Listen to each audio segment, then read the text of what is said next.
자, 오늘 10월 27일 마감 시장 말씀드리도록 하겠습니다. 오늘 지금 현재 현재 시간 9시 반입니다. 되게 늦게 마감 시장 섰죠. 오늘 좀 재밌는 걸 나름대로 좀 고민을 해서 해보려고 해서 조금 이제 보다 보니까 좀 시간이 걸렸는데, 일단은 오늘 시장을 일단 얘기할게요. 장 초에 코스피가 0.99%, 코스닥이 2.23%까지 상승했다가 장 후반 상승폭을 상당 반납했습니다. 니케이가 1.38, 상해가 0.99, 항생 2.14 상승한 거 비하면 우리나라가 상대적으로 엄청났습니다. 오늘 제가 조금 고민했던 부분이 왜 이렇게까지 우리나라 상대적인 약세일까라는 부분에 대한 고민이 좀 있습니다. 왜냐면은 실제로 지금 수급 불안이 가장 크다고 말씀드렸고, 그것에 근저에 있는 것은 역시 개인의 가계부채가 가장 큰 영향을 미친다. 왜냐면은 계속 이제 시황들, 오늘도 제가 시황들 쭉 보니까 28 전쟁, 뭐 물가, 그리고 뭐 미국의 GDP가 워낙 GDP 성장률이 시장의 컨센 대비 잘 나왔기 때문에 거기에 대한 불안감, 이런 얘기들이 많이 대부분 그렇게 깔려 있거든요. 그러면 니케이도 빠지고 상해도 빠지고 항생도 빠져야죠. 근데 우리나라만 올라가는 폭이 니케이에 못 따라가고 항생에 못 따라가고 상해에 못 따라가면은 우리나라 내부에서 문제를 찾거나 또는 다른 관점으로 시장을 좀 봐야 된다고 좀 생각을 해서 그런 점을 조금 고민을 해봤고, 현재 시간 유럽 시장 혼조세고요. 오늘 일단 장 초에 드라이브를 보면은 장중에 드라이브를 보면은 코스피의 현물은 거의 비슷했습니다. 외국인 매도, 기관 외인 매수, 코스닥 같은 경우도 외인 기관 소폭 매수. 이까지는 이제 최근 흐름하고 비슷하거든요.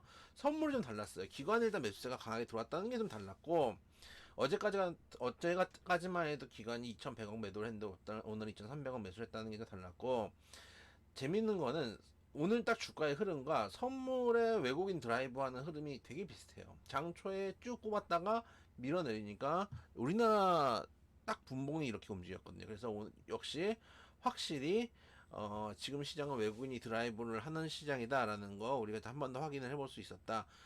그러니까 지금 언제, 우리 회원님들도 물어보시죠. 언제 바닥인가요? 라고 물어보시면은 결국은 개인들이 지지쳐야 됩니다. 그래서 지지치고 모든 개인들이 지지치진 않겠죠. 지지치고 남은 개인들이 이걸 타고 올라갈 거고, 코로나 때도 마찬가지였어요. 코로나 때도 생각해보면 우리가 올라간 것만 생각하지만, 왜냐면 여러분들이 코로나 때 들어오신 분들이 많기 때문이에요. 근데 반대로 생각해보면은 저처럼 오랫동안 주식을 해온 사람 같은 경우는 들어온 게 중요한 게 아니고 코로나 쭉 볼게요. 여러분들이 주식을 시작한데 구간은 이 구간인 경우가 대단히 많습니다. 코로나 때 처음에 못 사고 지금 사볼까 하다가 한 요 구간에서 요 구간 정도가 지금 개인 투자자들이 꽤 많이 들어온 구간이에요. 그러다 보니까 초반에 좀 재미도 보신 분들도 있을 테고, 좀 일찍 들어오신 분들 남들 재미가 보셨을 텐데, 한번 주식하면 끝까지 하게 되죠. 그때보다 지금 훨씬 더 많이 떨어졌기 때문에 지금 고생을 많이 하실 겁니다. 그리고 올라갈 때보다 하락하는 속도가 제주도 빠르기 때문에 아마 고생들 많이 하셨을 텐데, 생각해보면은 원래 오랫동안 주식하는 사람들은 이게 있었던 거예요. 여기서 고생 실컷 하고 이걸 받은 거예요. 포기하지 않았기 때문에 떨어진 사람들은 이걸 받았고, 만약에 여기서 털고 나갔으면 여기 다시 들어올 수 있었을까요? 이런데 다시 못 들어옵니다. 주식시장에 퇴출당하면 쉽게 들어오기가 쉽지 않아요. 그렇기 때문에 지금은 하방에 열려 있는 상황이지만 언제 또 돌아갈 수도 있는 상황, 돌릴 수 있을 때 이 구간을 견뎌내야지 상승도 사실은 상승 반등도 우리가 누릴 수 있다. 하락장에서 주식이 없는 사람은 상승장에서 주식이 없다라는 것도 우리가 한번 좀 생각을 해볼 필요가 있습니다. 그래서 결국 우리가 기다리고 있는 거는 유로 시장도 지금 현재세를 보이고 있는데, FOMC 11월 1일 날 금리 인상 발표하니까 그때 파월 의장 어떤 연설을 하는지 이걸 보고 있는 거고요. 오늘은 조금 시간이 걸렸던 게, 주가는 뭘까요? 주가는 뭘까요? 제목을 바꿔야 되겠습니다. 주가는 무엇일까요? 주가는 무엇일까요?로 시황 제목을 바꿔봤습니다. 주가는 뭘까요? 주가는 결국은요, 되돌아서 보면은 그 기업의 가치의 총합입니다. 실제로 물론 그게 딱 정확하게 반영을 하진 않습니다. 제가 지금 가계부채가 가장 큰 문제라고 말씀을 드렸죠. 기업 가치의 총합이지만은 가계부채에 영향을 받는 이유는 뭡니까? 수급이라는 어쨌든 건 수급으로 움직이는 게 시장이고 수급은 모든 것을 우선한다고 하는데 수급이 안 좋아지니까 지금 주가가 빠지는데 그럼 또 그 상관을 보면 기업 가치의 총합이라는 것과 괴리가 있는 거죠. 기업 가치는 예를 들어서 개인들이 어려워진다고 해도 기업이 돈 잘 벌면 기업 가치는 올라가는 거 아닙니까? 그런데 양립을 할 수 있는가? 주식시장의 특성 중에 하나는 완벽하게 주식시장의 주가의 가치가 이 회사의 가치를 100% 표상하지는 못합니다. 100% 표상할 수 있다면은 이렇게 하루에 뭐 상한가가 나오거나 5% 10%씩 급등락을 하는 경우도 안 발생하겠죠. 현대차가 오늘 예를 들어서 장사 안 하고 뭐 파업 같은 걸 안 한다고 특별한 이슈가 없으면은 하루에 5% 올라가고 하루에 5% 빠진 만큼 가치가 그만큼 빠진 만큼의 큰 차이가 있을 이유가 없지 않습니까? 그렇기 때문에 전반적으로 회사의 가치를 반영하지만은 그것을 100% 현재 시점에서 반영하진 않는다. 라는 겁니다. 그래서 저평가 가치주들이나 실적 잘 나온 종목들, 모멘텀들이 좋은 종목들을 골라서 주가를 장투해야 된다고 얘기하는 게 뭐냐면은 분명히 예를 들어서 이 회사의 가치가 이 정도인데 현재 가치가 밑에 있다면은 이게 시간이 지나면 반드시 따라 올라오거든요. 따라 올라오다가 이게 밑에 있다가 어느 순간 거품이 낄 수도 있겠죠. 거품이 꼈다가 거품이 빠지면 다시 또 빠질 수도 있고 이 변동폭이라는 게 있는데 중요한 건 이 회사의 현재 가치가 요만큼이라면은 적어도 이보다 저평가되어 있는 종목들을 고르는 게 중장기 투자를 하는 데는 분명히 의미가 있기 때문에 그런 측면에서 회사의 가치를 따지는데 우리 지금 현재 주가 수준을 보면 2,300입니다. 근데 2,300이라고 하면은 쭉 2,300에 한번 선을 그어볼게요. 2,300이라고 하면은 코로나 때는 제외를 하고 제일 이제 유사했을 때가 2017년, 2018년입니다. 그러니까 2017년, 2018년, 2,500까지도 갔는데 평균 잡아가지고 대충 2017년, 2018년에 어린 중간값이 한 2,013 정도 되니까 2,300 정도 되니까 중간값이라고 보죠. 2,300 정도를. 그래서 여기서 오늘 제가 생각한 게 아니 2017년, 2018년 특히 2017년에도 2,300이었는데 2023년에 2,300이 말이 되나? 라는 생각을 했어요. 왜냐하면은 자 보세요. 회사의 가치가 고정값이라고 봤을 때 우리 주가 지수는 시가총액의 합입니다. 시가총액이란 건 회사의 가치죠. 회사의 가치의 합인데 물가가 올라가게 되면은 기본적으로 증시는 올라갑니다. 지금 제가 예전에 이 말 자주 드리다가 요즘 잘 안 드렸었는데 다시 한번 말씀을 드리면은 지금 물가가 올라가기 때문에 지수가 빠진다고 얘기를 하지만 지수가 빠지는 건 물가가 급격하게 올라가기 때문에 금리가 급격하게 인상이 되면서 빠지는 겁니다. 기본적으로 평장 물가가 안정적으로 한 2% 3%씩 올라갈 때는 이렇게 주가가 빠지지 않습니다. 금리 인상을 특별히 해야 될 이유가 없다고 한다면은 꾸준하게 물가 상승률을 반영하면서 주가가 움직이는 것이고 예를 들면은 우리가 간단히 봤을 때 2017년에 소주 식당에서 먹으면 얼마였죠? 한 3,500원? 그런 시절 아닌가요? 3,500원 하고 하던 시절이고 삼겹살 먹으면 12,000원? 11,000원? 뭐 이 정도 하던 시절이잖아. 근데 삼겹살과 소주의 가치가 변하지가 않았음에도 불구하고 물가 상승률이 올랐기 때문에 지금 식당에서 먹으면 5,000원, 삼겹살 15,000원씩 이렇게 내잖아요.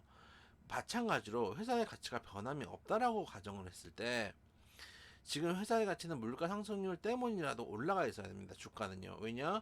이 회사가 옛날에 10,000원짜리였지만 5년 후에도 10,000원짜리면 돈의 가치가 하락했기 때문에 실질적으로 주가는 떨어졌다는 얘기예요. 그래서 2017년 평균값이 2,300을 중심으로 했을 때 매년 물가 상승률을 곱해봅니다. 둘째, 이 회사가 하나하나 올라가는 거를 우리가 계산할 수는 없으니 GDP 상승률을 곱해봅니다. GDP라는 건 결국은 이 국가의 경쟁 성장률이기 때문에 경쟁 성장률과 주가는 비례하거든요. 그래서 정확하게 우리가 알 수는 없지만 2017년에 평균가 2,300에서 현재 주가가 아무런 변동이 없다고 봤을 때 얼마여야 되는지를 한번 산출해 봅니다. 그래서 2018년에 물가 상승률을 1.5%, 2019년에 이거 통계가 나와 있는 겁니다. 0.4%, 2020년에 0.5%. 참 물가 안 올라갔죠. 우리가 지금 많이 올라가는 겁니다. 2021년에 2.5%, 2022년에 5.1%. 작년에 물가가 많이 올랐습니다. 를 곱하고 올해 아직 안 나왔으니까 놔뒀습니다. 올해까지 곱하면 아마 지금 제가 뽑아내려고 그러는 수치는 더 크게 나타날 겁니다. GDP 상승률을 같이 곱해줍니다. 2018년에 2.9%, 2019년에 2.2%, 2020년에 코로나가 마이너스 0.7%, 2021년에 4.1%. 상당히 코로나를 잘 극복을 했죠. 2022년에 2.6% 곱해줍니다. 근데 올해 GDP 상승률이 1. 지금 4 그랬던 것 같은데 1%대 지금 초중반이 나오고 있거든요. 그래서 올해 참 다른 데는 지금 뭐 GDP 성장률이 시장 컨센서스가 훨씬 능가하고 있는데 우리나라는 지금 되게 못 따라가고 있죠. 그 점은 안타까운데 일단 2023년 거를 제외한 것들을 쭉 곱해줍니다. 그러면 대략 얼마 나오냐면은 2000 꺼졌네. 2,960 얼마가 나오거든요. 자, 그래서 이거를 그냥 단순하게 2017년의 주가 평균가 2,300에다가 이걸 단순 곱하기를 해줍니다. 1점 얼마? 예를 들면은 2018년에 물가가 1.5% 올라갔으니까 곱하기 1.015를 곱해주겠죠. 왜냐면 1.15 곱하면 10% 상승했다는 얘기니까. 그런 식으로 2017년에 평균값이라는 회사의 가치가 고정이라고 봤을 때 그거를 쭉 곱해주면은 현재 얼마가 나오냐면 대략 2,960 얼마 나온다 했잖아요. 2,900선이라고 볼게요. 대충 2,900선이라면은 사실은 이것보다 더 높게 나와야 돼요. 왜냐면은 그 몇 년 동안에 시가총액 대형주들이 들어왔거든요. LG 엔솔 일단 들어왔죠. 카카오 그룹사들 엄청 많이 들어왔죠. SK 그룹사들도 많이 들어왔죠. 거기에 반해서 방출된 종목들은 대부분 시가총액이 작은 종목들인 경우들이 많아요. 그렇기 때문에 실제로는 이것보다 더 커져야 됩니다. 근데 생각해서 대충 가중치를 한 2,900을 잡으면은 대충 이 정도 위치잖아요. 코스피 대비해서 3,000이 여기니까 한 이 정도 볼게요. 기본 대충 이 정도 가격이다. 그러면은 보세요. 재밌는 거는 그렇게 해서 평균을 도출해내면은 어딨냐?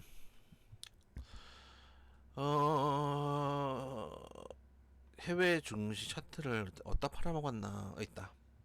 자, 보세요. 나스닥 볼게요.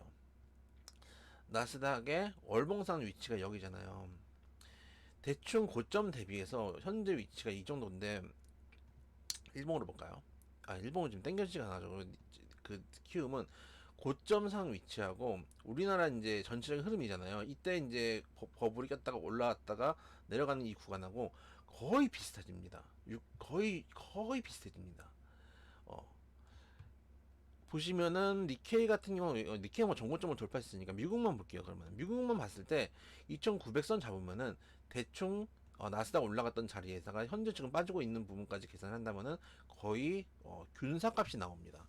그러니까 지금은 우리나라의 현재 주가 2,300이라는 거는 통상 우리가 물가 상승률이나 GDP 성장률을 고려했을 때 나왔어야 될 주가 상태보다 한 600, 최소한 500 정도는 가정했을 때 500 정도는 사실 600도 적게 잡은 거예요. 아까 말씀드렸던 엔솔 이런 가치들이 빠졌기 때문에 그때 주가 지수랑 현재 주가 지수 고정값이라고 봤기 때문에 600 정도의 차이가 난다는 얘기입니다. 그 얘기는 뭐냐면 우리나라 시장이 그만큼 저평가되어 있다는 얘기고 그 원인은 뭐냐면 공매도를 포함해서 외국인들이 우리나라를 지금 대단히 강하게 누르고 있다는 얘기고 거기에 대해서 지금 우리 금융당국에서 손을 놓고 있다는 얘기도 하겠죠.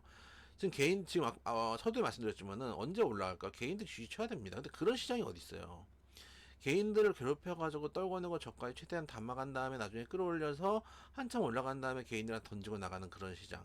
이 사실은 소위 말하는 외인들의 ATM기라는 우리나라 시장이었는데 코로나 때를 제외하고는 우리나라 시장은 계속 그런 양상이었고 지금도 그런 양상이 펼쳐질 가능성이 높습니다. 근데 아까도 보여드렸지만은 2000 GDP 성장률이라는 게 회사 실적이 나빠진 거 아닙니까? GDP 성장률이라는 게 결국은 기업 가치도 반영을 하기 때문에 GDP 성장률과 회사의 가치가 일단은 동행한다고 보고 가정을 한 겁니다. 물가 상승률도 동행한다고 물가 상승률이 올라갈수록 당연히 주가는 원래는 우상향을 해야지 맞습니다. 그래서 주가는 장기적으로 우상향이라고 하는 게 그런 이유예요. 그러면 우리나라는 지금 현재 최소 2,900은 돼야 되는 겁니다. 그래서 지금 구간이 되게 어려운 구간이고 힘든 구간이긴 하지만 결국은 금리 인상 막바지입니다. 그래서 어제 이제 GDP가 올라가니까 금리 인상하는 거 아닌가라는 얘기가 나오지만은 지금 페드 와치에서 금리 인상 가능성이 없어 0%입니다. 그런 것들도 우리가 한번 고민해 볼 필요가 있다. 이 구간 잘 건너나서 현대에서 코로나 때 마찬가지였던 것처럼 하락했을 때 있었던 분들, 하락장에 주식이 없는 분들은 상승장에도 주식이 없다는 거 한번 좀 고민해 볼 필요가 있다는 말씀 드려보도록 하겠습니다.